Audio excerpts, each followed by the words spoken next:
Nanti kita dengarkan selama kita dapat ilmu. Yang kedua, menjaga silaturahim. Yang ketiga, kita latihan disiplin. Latihan disiplin itu apa? Disiplin waktu.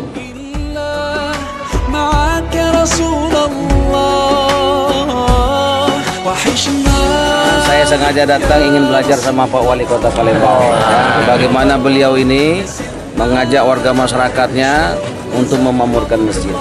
Dan Rasulullah telah menyampaikan siapapun yang memakmurkan masjid, Allah akan berikan kemakmuran.